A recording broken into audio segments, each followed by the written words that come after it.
C'est qui dit qui? C'est qui dit qui? C'est qui dit qui? C'est qui dit qui? C'est qui dit qui? C'est qui dit qui? C'est qui dit qui? C'est qui dit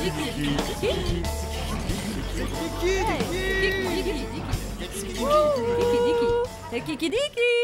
Go, c'est parti, bienvenue dans le studio de répétition et d'enregistrement L'Anatole à Alès dans le Gard pour l'émission Art, Culture et Musique, c'est qui dit qui? Aujourd'hui, je reçois le groupe BHD, un duo de choc post-punk mené par le fascinant et talentueux David Dross, un artiste sombre et romantique pouvant sortir tout droit d'un film de Francis Ford Coppola, habillé d'une aura musicale transcendante et à la voix puissante et envoûtante.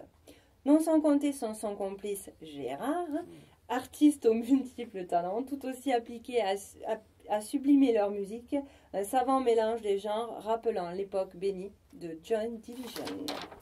Alors, je vous invite à passer la porte du manoir de BHD, ainsi pénétrer dans l'univers étrange et déroutant de ces deux artistes à la noirceur romantique et atypique. Go! Hello David. Hello. Hello Gérard. Comment allez-vous tout d'abord pour commencer? Ça va très bien. Content d'être là? Absolument. Oui. Très content. Merci beaucoup. Eh bien, on vous remercie d'avoir accepté l'invitation. Donc, BHD, pouvez-vous vous présenter? Qui fait quoi dans le groupe? Alors moi, je m'appelle Gérard, je suis batteur. Et j'ai rencontré David il y a 1 an et demi.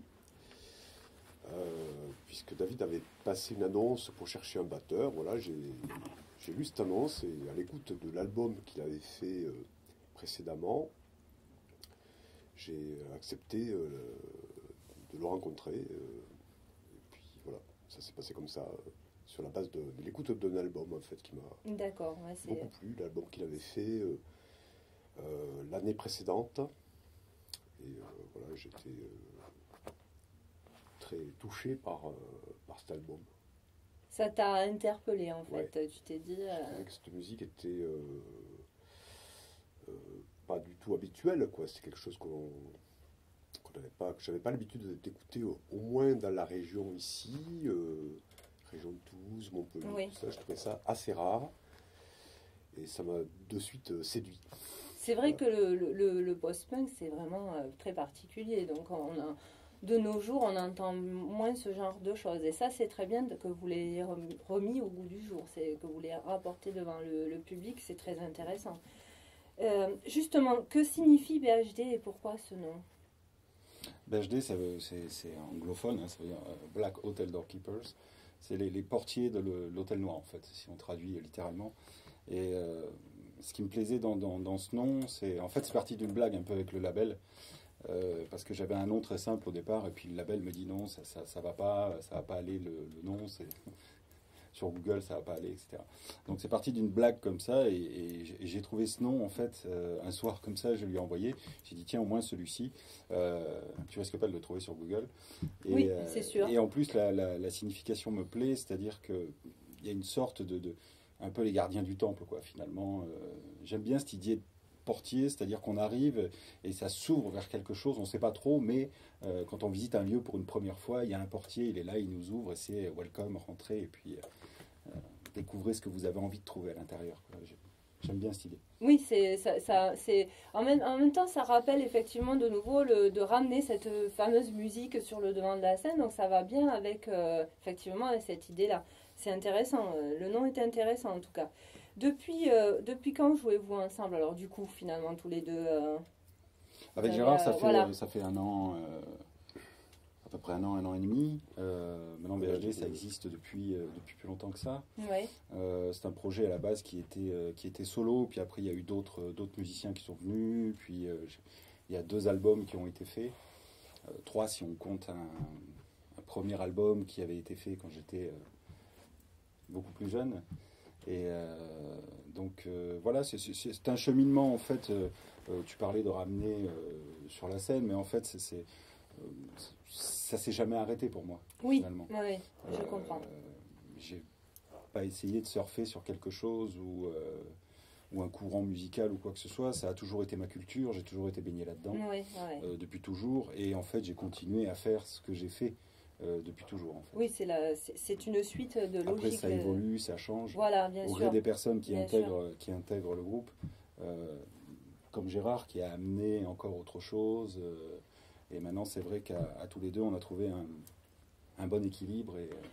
Pour réaliser un morceau BHD, comment travaillez-vous? Alors qui fait quoi? C'est pareil là, de nouveau.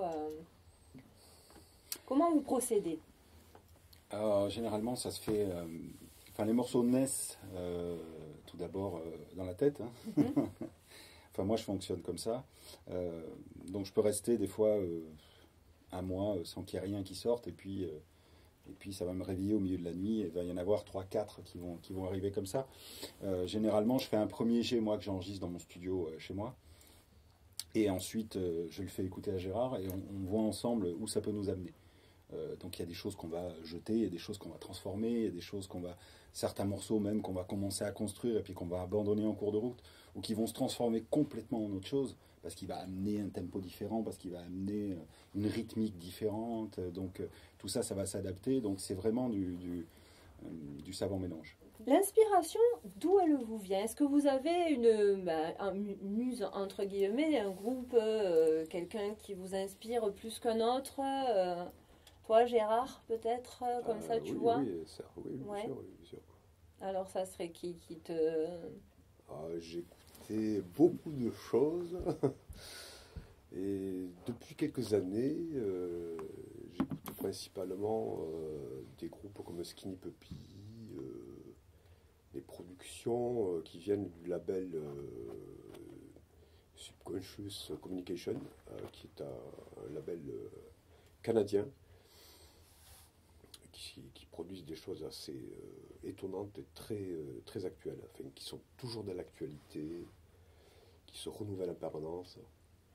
Et c'est quelque chose de très intéressant qui m'inspire beaucoup. Donc, depuis le temps que j'écoute ces groupes, ça fait bien une vingtaine d'années, maintenant, je crois que ma façon de jouer à la batterie a été très influencée par cette musique-là. Donc, en fait, je crois que ce que j'amène dans le groupe que nous formons, c'est en fait quelque chose qui a un lien avec ça, quoi. Et ça te ramène à la création, en fait. Ça te, oui. C'est ça. Oui, voilà. Et toi, David, ça serait quoi ton inspiration? Quelle personne? J'ai beaucoup d'inspirations différentes. Je suis très curieux de toute source musicale. J'ai pas et puis j'aime pas coller des gens dans des boîtes déjà. Oui, donc, bien sûr. Moi, je suis contre rien. Je suis prêt à tout écouter. Il y a toujours des choses intéressantes dans toutes les constructions musicales, de toute façon. Bien que c'est sûr, j'ai beaucoup écouté évidemment les Cure, j'ai beaucoup écouté Depeche Mode, j'ai beaucoup écouté Joy Division, j'ai beaucoup écouté Sister of Mercy, des groupes comme ça. Voilà, c'est un peu toute ma culture, mais maintenant je suis aussi très ouvert à autre chose. Et j'aime bien aussi découvrir, j'aime bien me balader sur YouTube, j'aime bien me balader sur SoundCloud et découvrir des groupes que je connais pas. Alors ça peut être des groupes connus comme des petits jeunes qui vont enregistrer leur truc pour la première fois. J'adore écouter ce genre de trucs parce que voilà, c'est toujours riche, c'est un renouvellement. On apprend toujours, c'est sûr. Je ne veux pas rester bloqué à écouter toujours les mêmes choses que j'écoutais quand j'avais 16 ans, j'avais 17 ans. Voilà, non, le monde a changé, il y a plein de nouveaux musiciens, il y a plein de trucs intéressants. Et rester bloqué sur ces périodes-là, c'est pas bon. Pouvez-vous nous parler de vos albums, donc Nothing is Colder Than You et Dancing in the Shadow? Oui, alors le premier album a été fait il y a 3-4 ans maintenant avec un label allemand.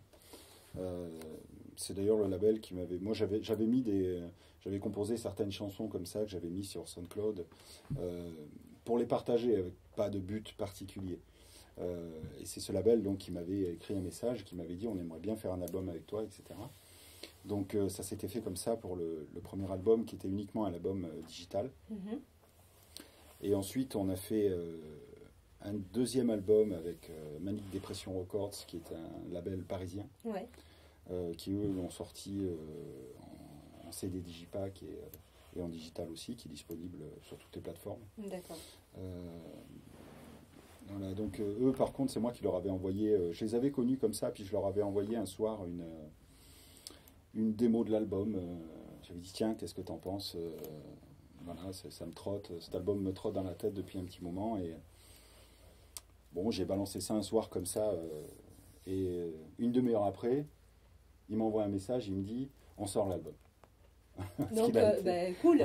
Parce qu'il a été, ça y a plu, il a accroché, ça lui a parlé, donc et ça s'est fait très rapidement comme ça. C'est deux albums qui sont très personnels, hein, avec des ambiances particulières, mais qui sont très personnels.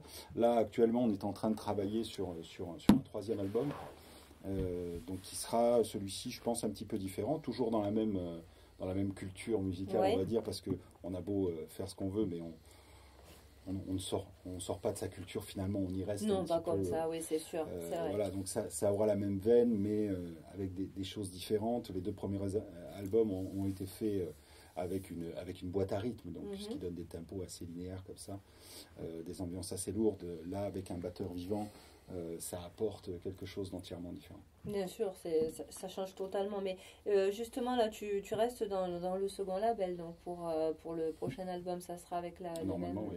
Voilà, donc ça sera sous forme de pack, pareil, les gens pourront se le procurer. Oui, tout à fait, il y aura un lancement qui sera fait, etc. Voilà, ben, alors justement aussi à venir des concerts, des clips, tiens, par exemple, un clip.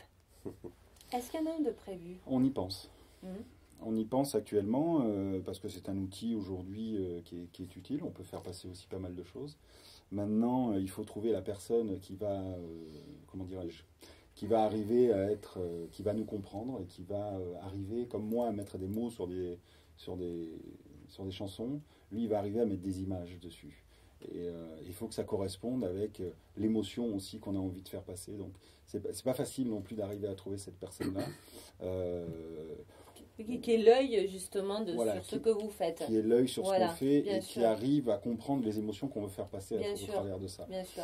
Voilà. Donc j'espère que ça se fera rapidement. Et quand il sera fait, après, vous pourrez le montrer au public et le faire partager. Alors justement, tiens, en parlant de concerts, donc vous avez l'habitude des salles et à l'Anatole crée souvent des événements en partenariat avec des associations.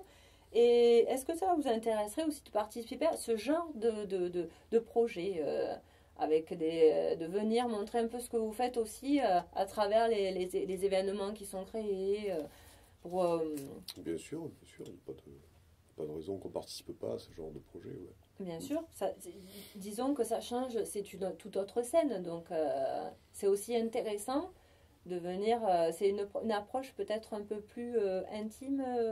Je sais pas, non? Oui, on a enfin, je pense qu'on a une relation avec l'Anatole qui s'est épanouie. Moi, j'ai une relation affective maintenant avec ce studio de répétition. J'ai souvent coutume de plaisanter et de dire c'est notre deuxième maison, mais c'est vrai que on s'y sent bien. Les gens qui s'en occupent sont très pros et super sympas. Ça nous change des autres studios qu'on a pu connaître, où c'était un peu une industrie impersonnelle, peut-être très impersonnelle. Oui, voilà. Et voilà, donc où ils avaient une façon de traiter les groupes qui était un peu spéciale.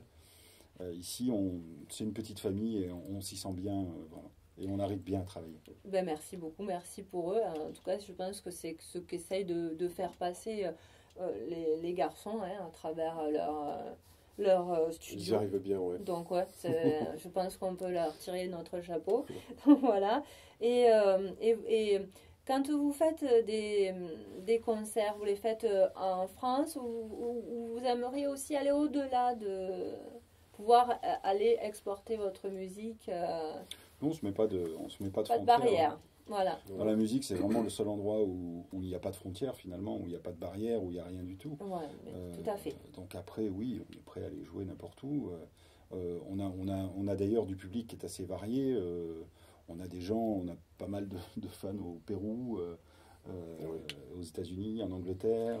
C'est génial. On passe régulièrement sur des radios en Angleterre. C'est ça. Moins en France, parce que peut-être le style musical n'est pas très tendance en France, mais ou est un peu trop underground en France pour l'instant. Ça reste sur des scènes. Disons qu'il n'y a pas tellement de médias radio qui peut-être dans ce registre. Voilà. Ce type de musique. Hein, c'est ça. Mais bon, je trouve quand même ça... Enfin, c'est quand même dommage qu'on passe régulièrement en radio à Lima, au Pérou, à New York, en Angleterre, et jamais en France. Oui, ça c'est vrai que c'est un peu... Oui, c'est un peu... Où est-ce qu'on peut vous suivre? Est-ce que vous avez un site internet ou autre pour qu'on puisse vous suivre et en même temps vous écouter? On a, nous écouter, oui, on peut acheter l'album par exemple, c'est une bonne idée. Bien sûr. Ça nous aide. Hein, moi la première, accessoirement. Venir nous voir aussi à Lyon par exemple, là où on joue, et sur les autres dates qu'il y aura. Quelles sont les prochaines dates? Sur SoundCloud. Ouais. Hein, il y a quelques morceaux qui sont mis en libre écoute sur SoundCloud. Il y en a une vingtaine, je crois, de toute époque. Hein, et tout est un peu mélangé. Mais c'est assez sympa, ça fait un joyeux bordel, comme ça, c'est bien. Et il y a la page Facebook. Hein, il suffit de taper le nom du groupe, et puis sur Facebook, et ça sort. Okay.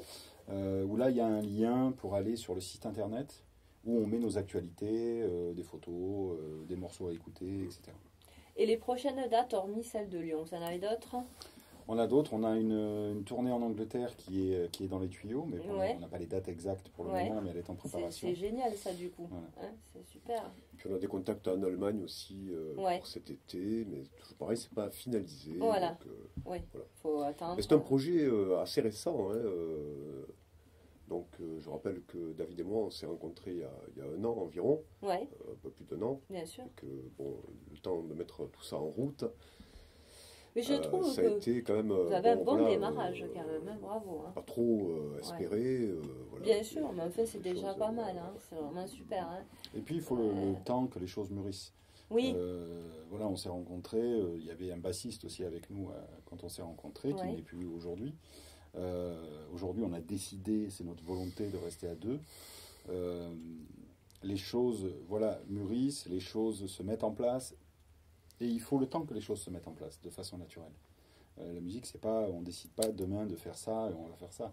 Non, ça vient. Enfin, moi, je fonctionne comme ça. Je peux pas me mettre de planning, de rétro-planning. Ce que je vais faire, je vais composer tel truc, tel jour. C'est juste impossible pour moi. C'est peut-être plus fun aussi de le faire au feeling. Et comme je disais tout à l'heure, je peux rester 15 jours sans une idée, et puis d'un coup, il va me tomber 4 sons comme ça qui vont me hanter. Parce que tant que je ne les ai pas sortis, c'est là, ça tourne en boucle, et il faut que je les sorte. À un moment donné, moi, je suis assez... c'est ma façon de composer. Les sons m'arrivent finis presque dans ma tête, et il faut que je les sorte. Après, c'est à moi de trouver la bonne façon de les écrire. Mais... Voilà, donc il a fallu qu'on se cale tous les deux sur notre façon de fonctionner, sur cette façon de fonctionner. Il l'a très bien compris. C'est-à-dire que je peux aujourd'hui arriver avec un morceau qui m'est tombé pendant la nuit, ce qui est arrivé pour le dernier, par exemple. J'ai dit, tiens, cette nuit, j'ai composé ça. Je suis arrivé, on est arrivé ici pour répéter. Voilà, et il s'est calé dessus tout de suite. Et c'est ça que j'aime bien aujourd'hui avec Gérard, c'est que il n'y a même plus besoin de se parler, on se comprend et ça rentre très bien tout de suite. Alors je vous propose, l'émission va toucher à sa fin, donc de choisir un ou deux morceaux. Donc on va un chacun, tiens, par exemple, de vos albums ou c'est compliqué, il y en a beaucoup. Il y en a beaucoup et je les aime tous, donc c'est très compliqué. Let Me Die, moi, bien sûr, en ce moment. Bien sûr, Let Me Die, c'est une chanson qui est assez, on va dire, c'est une chanson d'amour presque. Oui. Alors, quand si on l'écoute, on s'en rendra peut-être pas compte à la première écoute que c'est une chanson qui parle d'amour finalement, mais je pense que ça parle de ça. Let me die, let me go, let me be your shadow, ça veut dire laisse-moi mourir, laisse-moi partir, laisse-moi devenir ton ombre. C'est une histoire d'amour perdu. Ouais. Bon, c'est pas grave, on la retrouvera. On retrouvera l'histoire. Donc, écoutez les garçons, moi je suis contente de vous avoir reçus aujourd'hui. On est ravis aussi. Donc, merci beaucoup à tous les deux, David et Gérard. Merci à toi. Et puis en tout cas, j'espère que vous reviendrez bientôt nous donner de vos nouvelles avec BHD. Voilà. Et donc, que du bonheur pour vous. Ça continue encore. Merci beaucoup. Voilà. Donc, sachez que vous pouvez à présent retrouver l'émission sur notre page Facebook ainsi que sur YouTube. Donc, si vous aimez et que vous kiffé l'émission, eh bien allez-y, abonnez-vous. Alors moi je vous fais plein de gros kiss et à bientôt. Ciao. C'est qui dit qui? C'est qui dit qui? C'est qui dit qui? C'est qui dit qui? C'est qui dit qui? C'est qui dit qui? C'est qui dit qui?